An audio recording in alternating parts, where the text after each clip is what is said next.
5, 4, 3, 2, 1. François Mitterrand est élu président de la République. Nous répétons donc, estimation C2I et Welbull, Monsieur François Mitterrand est élu président de la République, 51,7%, Valéry Giscard d'Estaing, 48,3%. 10 mai 1981, personne n'ose arrêter François Mitterrand. Au milieu de la salle à manger de l'hôtel du Vieux-Morvan à Château-Chinon, il s'est lancé dans une de ses longues tirades sur les forêts de la Nièvre. Mitterrand se désole de voir les résineux remplacer petit à petit les hêtres et les chênes. Il est 18h30, Jean Glavany, l'un de ses fidèles, finit par se pencher à son oreille. Tous les instituts de sondage vous donnent vainqueur. François Mitterrand ne montre rien. Nous verrons cela, dit-il. Impassible. Pourtant, dans un peu plus d'une heure et 16 ans après sa première candidature, il va enfin devenir président de la République. Vous avez tendance un peu à reprendre le refrain d'il y a 7 ans, l'homme du passé. C'est quand même ennuyeux que dans l'intervalle, vous soyez devenu, vous, l'homme du passif. La bureaucratie, c'est vous qui l'avez faite. D'ailleurs, c'est vous qui gouvernez. Vous savez ce que c'est que le chibron ? Bon, vous savez, moi, quand j'étais enfant, déjà, on inversait l'ordre des syllabes dans le mot, hein. C'est pas très nouveau, ça. Les Conquérants, un podcast BFM TV avec Maxime Switek et Alain Duhamel. Alain, la pluie ne vous gêne pas trop ? Pas du tout. Pas du tout. Je vous dis ça parce que ce soir-là, à la Bastille, il pleuvait des cordes. Oui, mais pas seulement à la Bastille. Oui, ça je vous le confirme. Là, aujourd'hui, on baigne dans une ambiance beaucoup plus feutrée. On est installé ici, au cœur de l'Opéra Bastille. Vous aimez l'opéra ? Oui, j'adore. Et c'est familial, donc c'est héréditaire. Puis j'aime ça et j'aime cet opéra. Ah, pourquoi celui-là en particulier ? Parce que c'était extraordinairement moderne au moment où ça a été conçu, que ça a été un grand sujet de polémique. Il y a des gens qui trouvaient ça horrible, évidemment, c'était pas très opéra à l'italienne comme le Palais Garnier. Et moi, j'y étais dès le début. Et en plus, la salle est exceptionnelle, ça a un son exceptionnel. Que doit l'Opéra Bastille à Mitterrand ? Tout. C'est François Mitterrand qui a décidé. Il y avait du mérite parce que autant il était littéraire, autant il avait une culture historique, géographique, autant il aimait les arts plastiques, la sculpture, etc. Autant la musique l'assommait littéralement. Ça, c'était un point commun avec Jacques Chirac. Et moi, je l'ai vu s'endormir à une séance de musique qui avait été organisée pour lui. Et au premier rang, naturellement. Donc, sous le nez de la chanteuse, des instrumentistes, etc. Mais il a pensé que, comme symbole de modernité pour la France, il fallait un grand opéra et qu'il soit un bâtiment ambitieux. Et je trouve que ça a été réussi. Et alors, les gens ici nous racontent à quel point l'inauguration a été extraordinaire avec des chefs d'État qui atterrissaient en hélicoptère sur la place de la Bastille. Oui, alors là, je n'y étais pas, parce que, bizarrement, on ne m'avait pas rangé parmi les chefs d'État. Ni dans l'hélico. Voilà. Ni dans l'hélico. Nous avons donc parfaitement choisi le lieu du jour pour raconter la victoire de François Mitterrand en 1981. Surtout que vous allez pouvoir donc nous fredonner un air d'opéra, votre air favori. Non, je ne vais pas le fredonner, mais je peux vous le donner, le citer si vous voulez. Allons-y. C'est l'air de la comtesse dans les noces de Figaro. Pourquoi celui-là ? Parce que je trouve que c'est le plus beau. Et que d'ailleurs, il y a énormément d'airs d'opéra, parmi les plus réussis, qui sont les airs des femmes trompées. Après cet instant culture des Conquérants, commençons donc. Épisode 4, la grande alternance. C'est donc sous le regard du génie de la liberté qui trône tout en haut de la colonne de Juillet que nous allons vous raconter comment François Mitterrand a réussi à remporter l'élection présidentielle de 1981. Après 65, après 74, sa troisième tentative est la bonne, mais Mitterrand a dû batailler ferme, contre Giscard évidemment, contre une partie de la gauche aussi, et contre une partie de l'opinion effrayée à l'idée que les socialistes arrivent au pouvoir. Avant toute chose, petite mise en situation, en 1981, Dallas débarque à la télé américaine.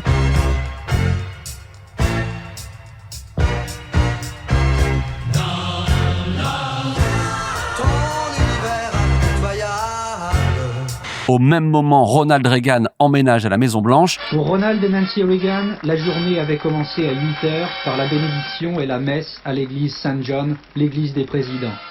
Et là, j'ai envie de dire, Alain, que ça pose une époque. Oui, une époque qui, dans le monde, était une époque assez retour au conservatisme. 1981, Bob Marley disparaît, Brassens aussi, Indiana Jones, lui, apparaît sur les écrans de cinéma, Indiana Jones et les aventuriers de l'Arche perdue.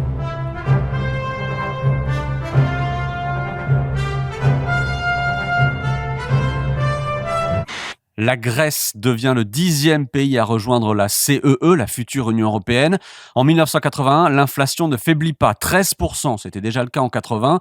On frôle alors les 2 millions de chômeurs et Valéry Giscard d'Estaing achève son premier septennat, marqué notamment, et il faut qu'on s'y arrête Alain, par une multitude de réformes qui ont modernisé la France. Des réformes capitales, des pénalisations de l'avortement, divorce par consentement mutuel, la majorité à 18 ans, la prise en compte de la pénibilité au travail. Ça a été quelque chose, le septennat de Giscard. Sur le plan sociétal, comme on dit, ça a été en fait la vraie réponse à mai 1968.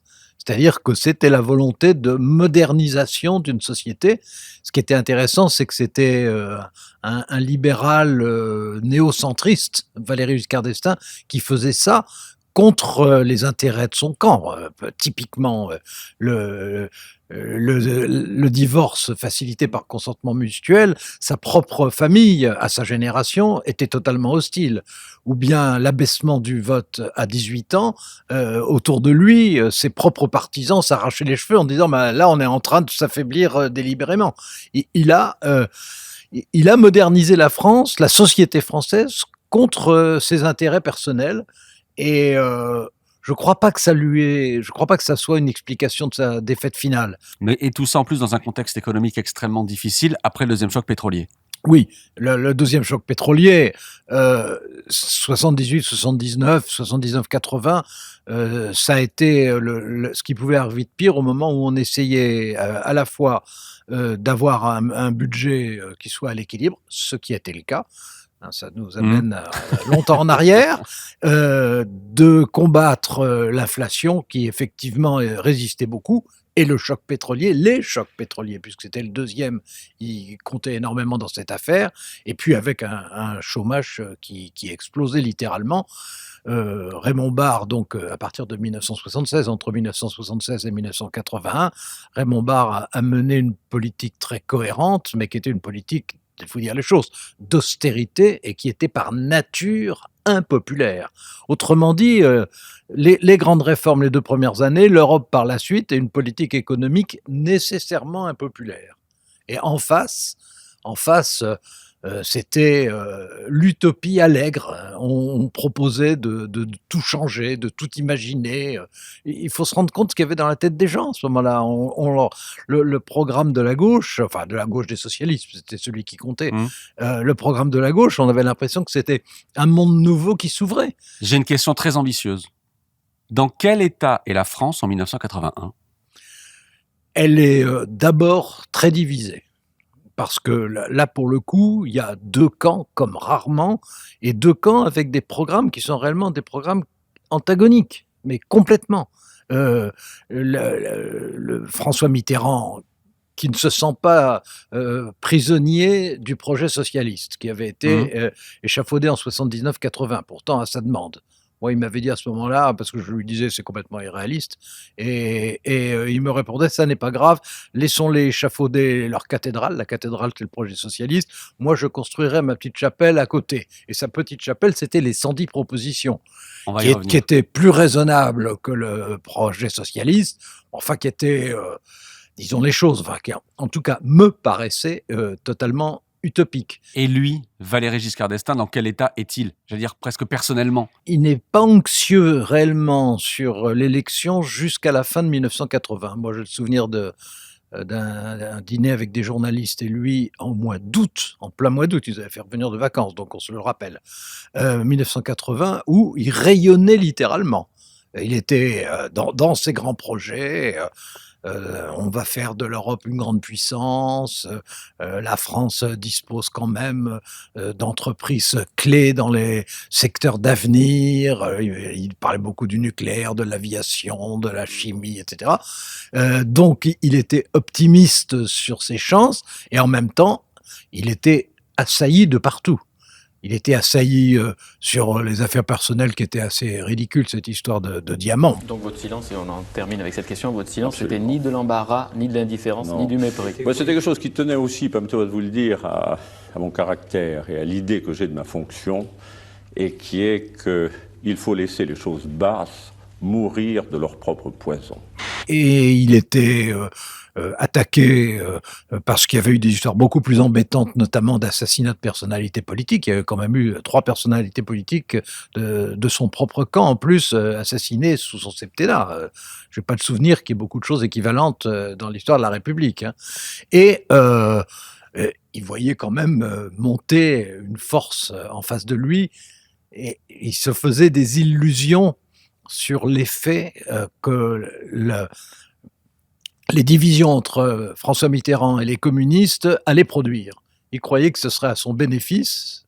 Moi, je pensais que ça serait à son détriment. Il est affaibli par sa rivalité avec Jacques Chirac, qui est candidat en 81 aussi. Jacques Chirac, maintenant président, ensemble, maintenant, Jacques Chirac, président. L'originalité de cette élection, c'est qu'en fait, c'est une élection à 4, avec 2 camps, et dans chaque camp, une division. À gauche, une division qui est productive, et à droite, une division qui est meurtrière. C'est exactement le contraire. À gauche, c'est le Parti communiste de Georges Marchais, qui est encore une grande puissance, hein, qui, avant le vote de 81, est encore quand même à 20% des voix. Et François Mitterrand, bon, il se divise, il se déchire à l'initiative des communistes. Donc il y a la rupture de la gauche, hein, en 77, qui est la rupture.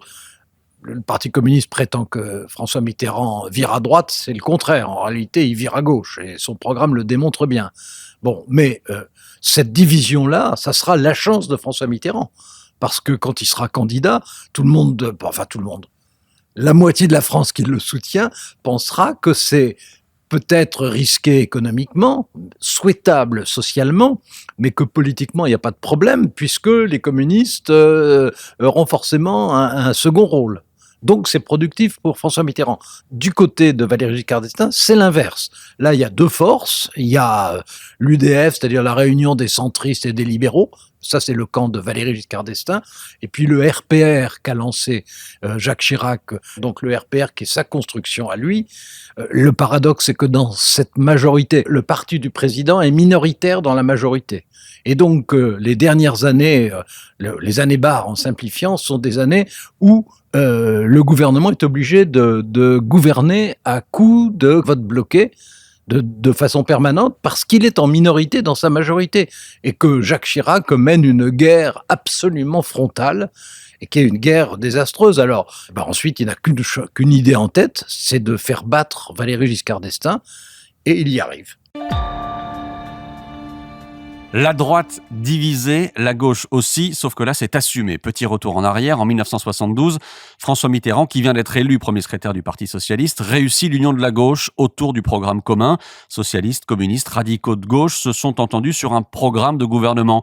Nationalisation, réduction du temps de travail, désarmement nucléaire. Ce programme va très loin dans le sens des nationalisations, puisqu'il annonce la nationalisation immédiate de 13 des plus grands groupes industriels français, et aussi la nationalisation de toutes les banques d'affaires. Mais l'union de la gauche va faire long feu. Au fil du temps et des élections, le Parti socialiste prend de plus en plus de place, comme au municipal de mars 77. Petit à petit, le PS remplace d'une certaine manière le Parti communiste. Et Georges Marchais, le leader des communistes, n'aime pas ce qu'il voit. Il a le sentiment que les socialistes penchent de plus en plus vers le centre. Marchais veut toutes les garanties. Il demande à renégocier le programme commun jusqu'à la rupture en août 1977. Ça s'est passé le 28 juillet. J'étais en Corse avec ma femme devant la télévision, et quand j'ai entendu François Mitterrand, c'était à 13h, quand j'ai entendu François Mitterrand refuser de s'engager sur l'existence d'une défense nationale indépendante, j'ai dit à ma femme, François Mitterrand a décidé d'abandonner le programme commun de la gauche, fais les valises, on rentre à Paris. Les valises sont faites, fini l'union de la gauche, François Mitterrand arrive seul, mais libre à la présidentielle de 1981. C'est exactement ce qu'il voulait. Oui, c'est exactement ce qu'il voulait, c'est exactement ce qu'il avait prévu, c'est même ce qu'il avait dit, qui était je suis pour l'alliance avec le Parti communiste parce que ça va l'étouffer, et quand il y a la rupture, je continue et ils seront bien obligés de suivre. En réalité, quand Georges Marchais disait que François Mitterrand virait à droite, c'était une aimable plaisanterie. Le programme socialiste, le projet socialiste, puis les 110 propositions de François Mitterrand, c'est tout sauf un virage à droite. C'est le programme le plus hardi que la gauche de gouvernement ait jamais porté de toute son histoire, depuis la Révolution. Et en fait, Georges Marchais n'acceptait pas, ce qui se conçoit tout à fait, le fait que le Parti socialiste prenne inexorablement le pas sur le Parti communiste. C'est le contraire de tout ce qui s'était passé depuis la Libération. Il faut se rendre compte que c'est un renversement absolu qui se produit pendant le septennat de Valéry Giscard d'Estaing. Mais ça, c'est l'œuvre tactique de François Mitterrand ? C'est l'œuvre stratégique de François Mitterrand. François Mitterrand, depuis 1962, a en tête d'être président de la République, et depuis l'élection de 1965 incluse, il considère que ça passe nécessairement, ce qui était très contesté, y compris chez les socialistes à l'époque, par une alliance avec les communistes, persuadé que l'alliance avec les communistes bénéficiera aux socialistes, contrairement à ce que toute l'histoire enseignait par ailleurs. Les 110 propositions, augmentation du salaire minimum, impôt sur la fortune, quinquennat, le non à la guerre en Afghanistan, à l'époque il s'oppose donc aux soviétiques, le soutien à Solidarnosc, l'abolition de la peine de mort, vous le disiez, c'est costaud et c'est sacrément à gauche. Surtout qu'il y a en plus la réduction de la durée du travail hebdomadaire, une semaine de vacances supplémentaires, que l'augmentation du SMIC est très importante. C'est un saut qui, par la moitié de la France, est considéré comme un saut dans l'inconnu, et qui, par l'autre moitié, est considéré comme enfin un programme social. Bon, le fait est que les 2 premières années de François Mitterrand, il y a eu pour, disons, 60% des Français, une amélioration de son pouvoir d'achat réel, de ses conditions de vie aussi. Et il y a eu un sentiment de grande liberté aussi qui a existé. L'autre moitié de la France, mais qui était une moitié minoritaire pendant ces 2 ans-là, étant au contraire traumatisée et humiliée.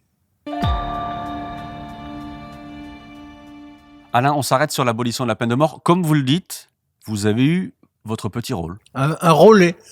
et je dirais un relais accidentel. Ça aurait très bien pu être Jean-Pierre Elkabbach qui pose la même question. Bon, mais le fait est que c'était la dernière grande émission de François Mitterrand pendant la campagne. C'était à carte sur table et c'était au mois de mars. L'émission avait été assez houleuse. François Mitterrand était extrêmement dominateur. Il sentait que le vent le poussait et il était en position de favori. Et au moment où l'émission s'achevait... Nous sommes ensemble, nous avons donc chacun une dernière question à vous poser. La mienne, c'est celle-ci. Il y a actuellement 5 condamnés à mort dans des cellules. Je voudrais savoir, si vous étiez élu président de la République, si vous les gracieriez. Pas plus sur cette question que sur les autres, je ne cacherai ma pensée. Et je n'ai pas du tout l'intention de mener ce combat à la face du pays en faisant semblant d'être ce que je ne suis pas. Dans ma conscience, dans le fort de ma conscience, je suis contre la peine de mort. Et son entourage, enfin une partie, disons la partie la plus bête de son entourage, a cru que c'était un piège immonde pour essayer de lui tendre une embûche juste avant l'élection. Et ceux qui étaient intelligents, comme Robert Badinter, qui lui avait d'ailleurs préparé une note sur le sujet à l'avance, hein. Non pas parce qu'il savait que j'allais poser la question, parce que moi-même je ne le savais pas, mais parce qu'il pensait que c'est un sujet qui pouvait venir et que c'était la cause à laquelle il s'était dévoué toute sa vie, Robert Badinter. Et le fait que François Mitterrand réponde comme il l'a fait, je ne dirais pas que ça a fait l'élection, d'ailleurs je ne le pense pas, mais ça a donné à François Mitterrand, qui était considéré comme la bête politique numéro 1 en France, mais comme un opportuniste sans conviction, ça lui a donné brusquement une dimension presque morale qui a marqué une partie de l'électorat, disons, bourgeois cultivé, qui ne penchait pas dans son sens et qui l'a regardé différemment. François Mitterrand arrive donc dans cette campagne armé de ses 110 propositions. libéré d'une certaine manière des communistes. Alors libre, pas tout à fait, parce qu'il a quand même un autre caillou dans sa chaussure, c'est Michel Rocard. Monsieur Michel Rocard a fait sa déclaration à la mairie de Conflans-Sainte-Honorine, ville dont il est le maire. La voici. Ici, à Conflans-Sainte-Honorine, et aujourd'hui, j'ai décidé de proposer aux socialistes d'être leur candidat à la présidence de la République. Alors Michel Rocard, depuis les élections législatives de 1978, il est devenu de loin l'homme de gauche le plus populaire, c'est-à-dire qu'il était nettement plus populaire entre 78 et 81, il était nettement plus populaire que François Mitterrand. Et quand on demandait aux Français qui souhaiteriez-vous à gauche voir l'emporter, etc., c'était toujours lui qui arrivait largement en tête. Bon, mais Michel Rocard est un intellectuel hyper brillant, mais c'est un très très mauvais tacticien, et François Mitterrand l'a complètement manœuvré. Michel Rocard s'est présenté dans des conditions ridicules. Il s'est présenté à sa mairie de Conflans-Sainte-Honorine pour faire comme Valéry Giscard d'Estaing à Chamalières en 74. Mais l'ennui, c'est qu'il s'est trompé de caméra et qu'il regardait la caméra qui ne tournait pas. Donc on le voyait de trois quarts pour faire son annonce, que son annonce était balbutiée, l'inverse de son moment d'éloquence de 78. Et qu'en plus, il a cru qu'il était obligé de dire que naturellement, il se retirerait si François Mitterrand se présentait, ce qui est quand même une façon d'être ambitieux assez bizarre. Et François Mitterrand l'a complètement contourné, ridiculisé, et s'est imposé sans la moindre difficulté. En revanche, il en voulait beaucoup aux journalistes qui avaient été, dont franchement j'étais, séduit par Michel Rocard, et qui, c'est vrai, l'avait présenté de façon positive pendant 3 ans. Alain, j'interromps ce podcast pour vous faire part de ma surprise. En préparant ce 4e épisode des Conquérants, dans votre bureau, il y a un nom que vous n'avez pas cité, c'est celui de Coluche. Écoutez, je l'ai cité beaucoup dans mes livres, en tout cas, et pas mal dans mes papiers de l'époque. Je raconte et après on commente ? D'accord. Allons-y. Au départ, c'est juste une idée lancée au milieu de la fumée et des effluves d'alcool. Coluche, candidat, une provoque de plus, au milieu de la nuit, dans cette grande maison de briques rouges au numéro 11 de la rue Gazan. Ces soirs-là, chez Coluche, il y a foule. Eddie Mitchell, Johnny, Clavier, Balasco, Lanvin, Patrick Devers défilent au portail. On boit, on fume, on rit, on s'engueule. Coluche vient de se faire virer coup sur coup d'Europe 1 et d'RMC. C'est l'histoire d'un mec. Vous la connaissez, non ? Coluche candidat, et pourquoi pas, son ami le réalisateur Romain Goupil sait déjà à qui il peut s'adresser, aux abstentionnistes, aux hors-partis, ceux qui ne votent plus comme lui, aux sans-voix. De soirée en soirée, l'idée grandit, jusqu'à ce que l'appel de Coluche soit publié dans Charlie Hebdo. J'appelle les fainéants, les crasseux, les alcooliques, les noirs, les piétons, les arabes. Tous ensemble, pour leur foutre au cul. Ce sont les derniers mots de cet appel et c'est signé Coluche. Nous sommes le 30 octobre 1980.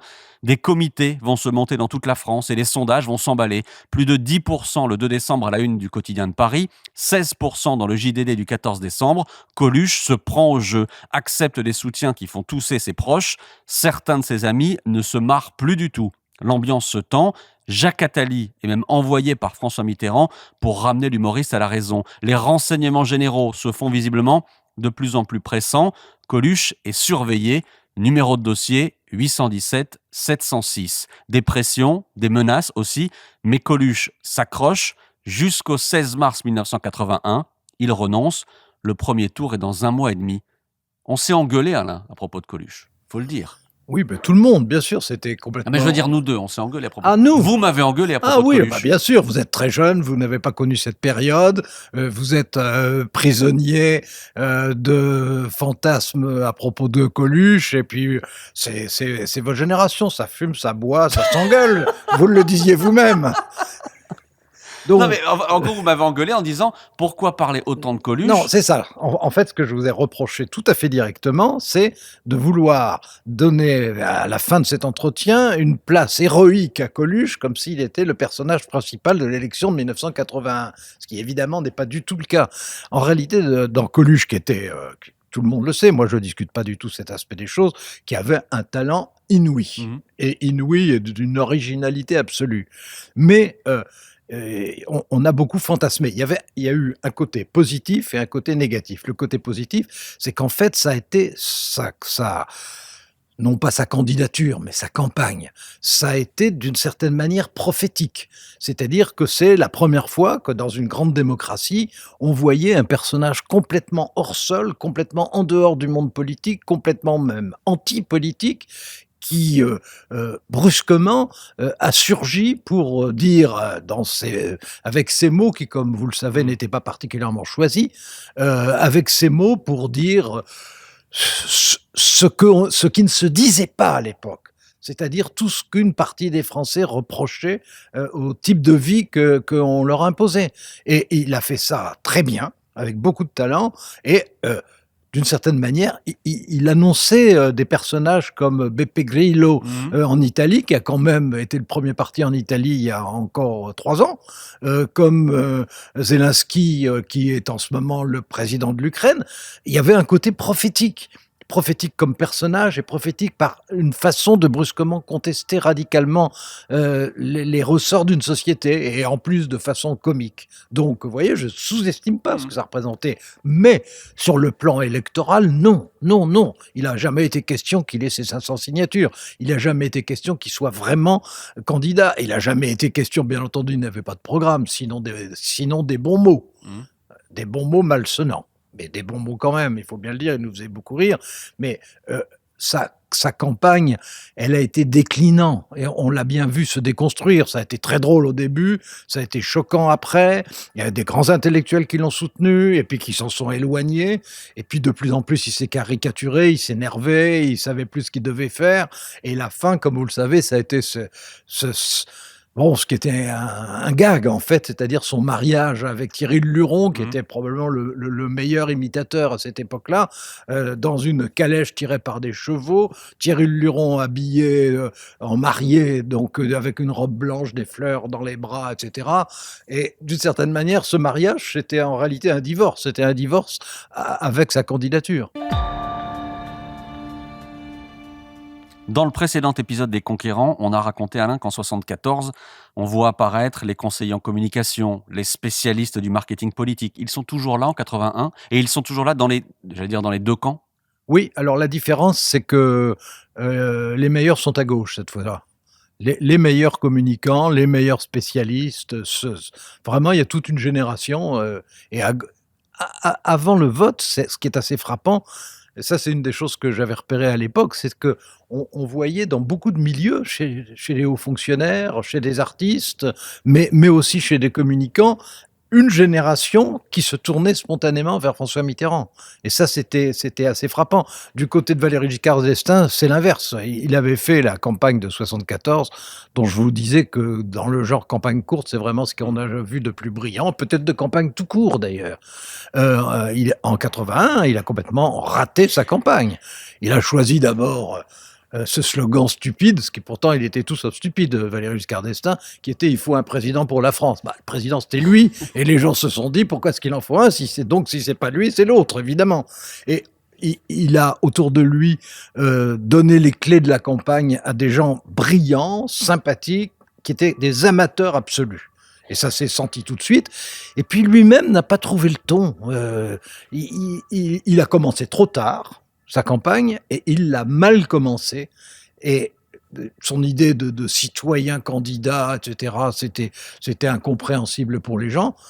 Alors moi, j'ai un souvenir personnel qui est après son dernier meeting en province, je suis revenu avec lui dans un petit avion, on était 3 ou 4 peut-être, mais enfin j'étais à côté de lui, et il savait qu'il allait perdre là. Et il m'a raconté pendant le vol qui a duré 1 heure, tout ce qu'il aurait fait s'il avait été réélu, c'était éblouissant. S'il avait vraiment été capable de faire ce qu'il me disait dans l'avion, la France aurait été le premier pays d'Europe pour l'éternité. Hein.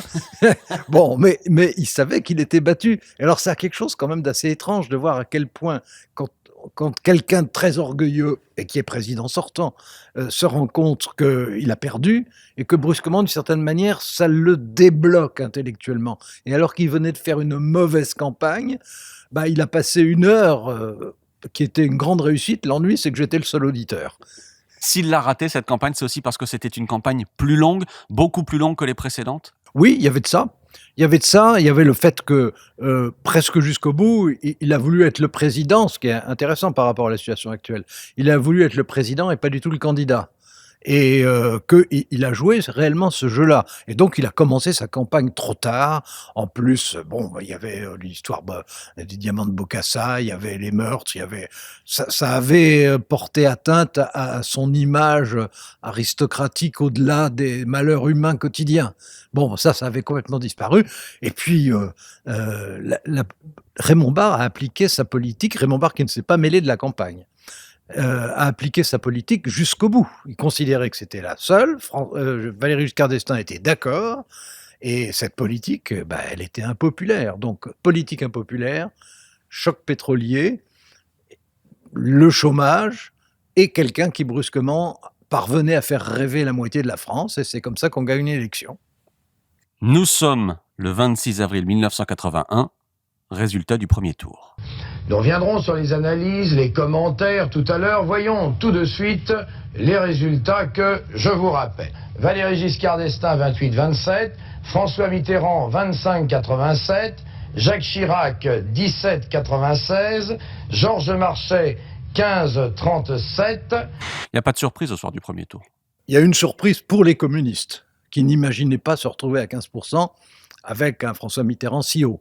Bon, la réalité, c'est que il y a 1 million d'électeurs communistes qui ont voté directement François Mitterrand au premier tour, et au deuxième tour, 1 million d'électeurs gaullistes chiraciens qui ont voté pour François Mitterrand et contre Valéry Giscard d'Estaing. Ce sont ces 2 millions, un à chaque tour, qui ont fait la différence. Ils ont voté pour l'espérance contre la rigueur. La politique économique qui était menée était très raisonnable, très réaliste, mais très difficile à vivre. Et donc, ça a été l'espérance, l'illusion peut-être, l'utopie peut-être, contre la rigueur, le réalisme et la tristesse.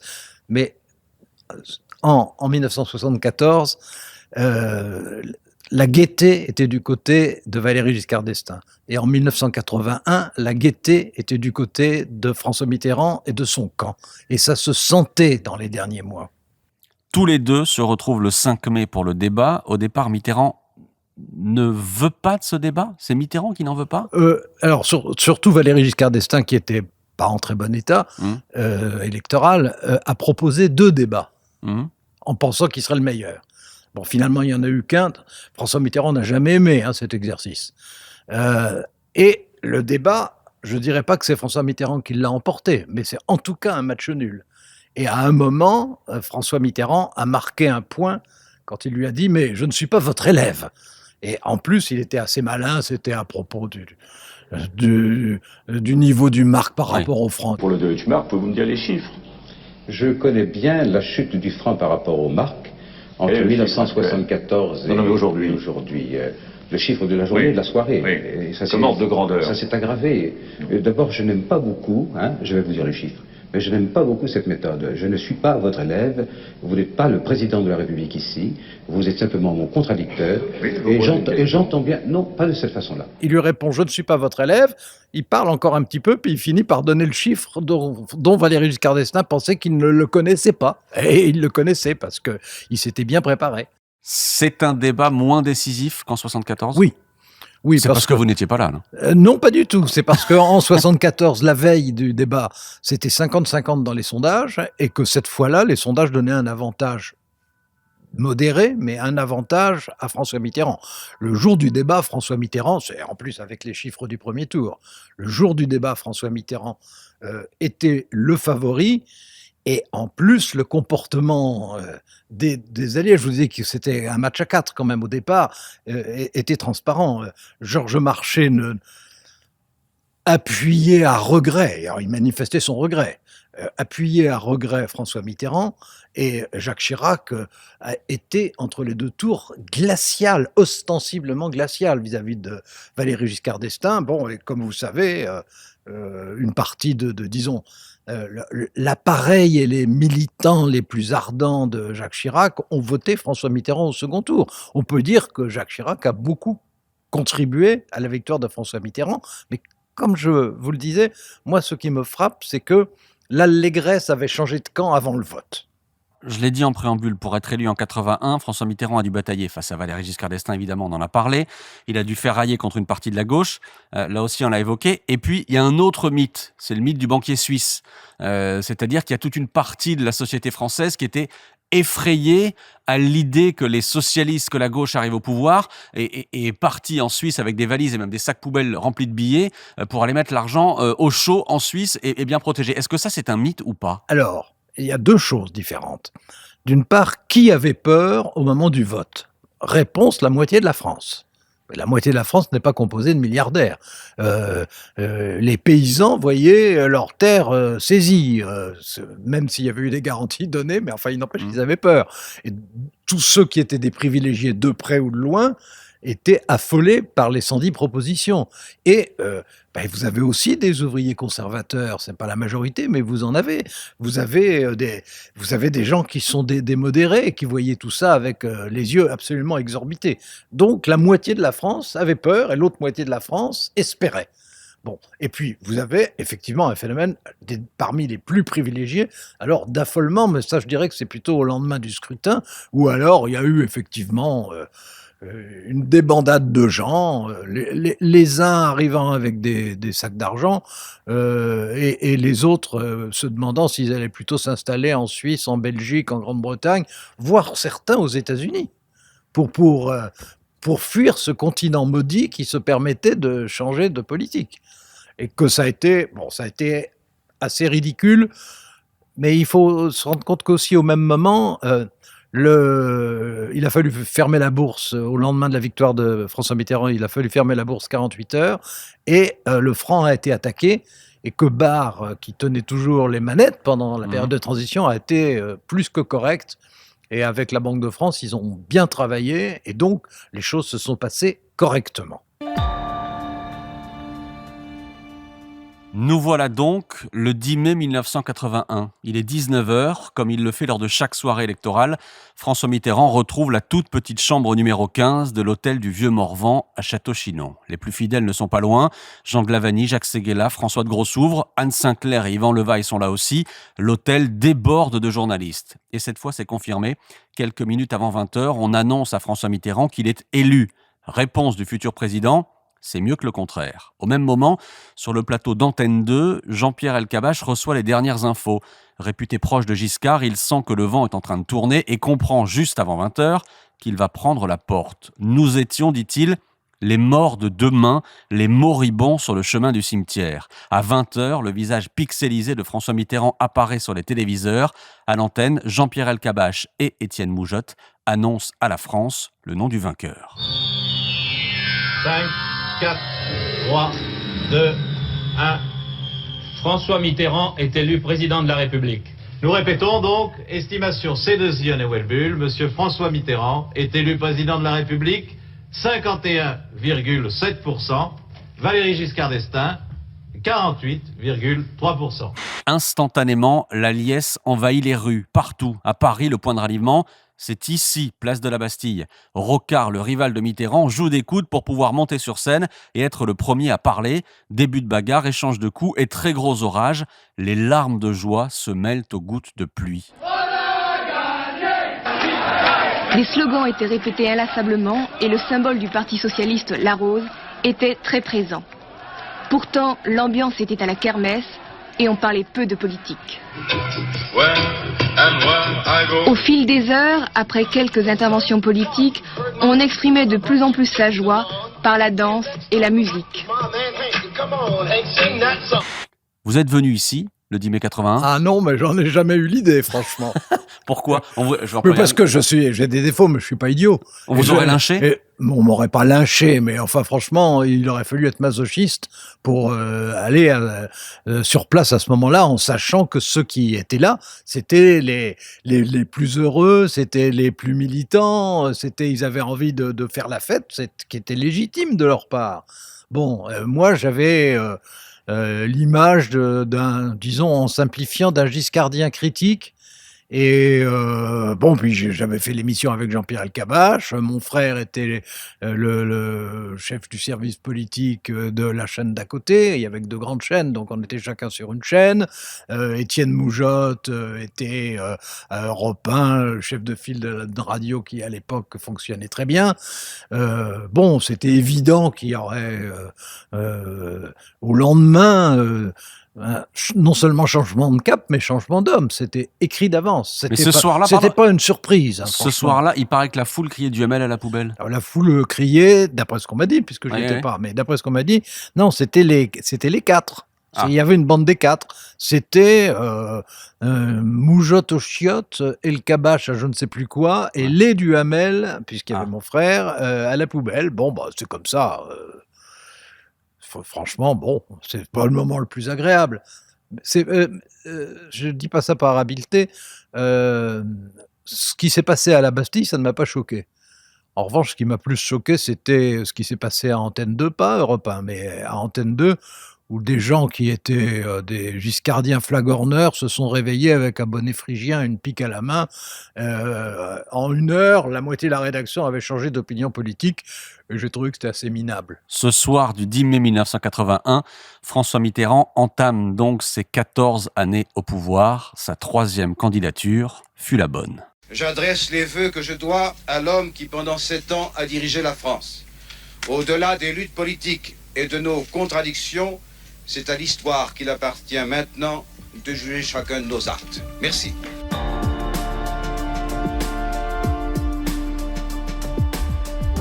Vous venez d'écouter Les Conquérants, un podcast BFM TV à retrouver sur le site et l'application et sur toutes les plateformes de streaming. Si cet épisode vous a plu, vous pouvez vous y abonner et lui laisser une note.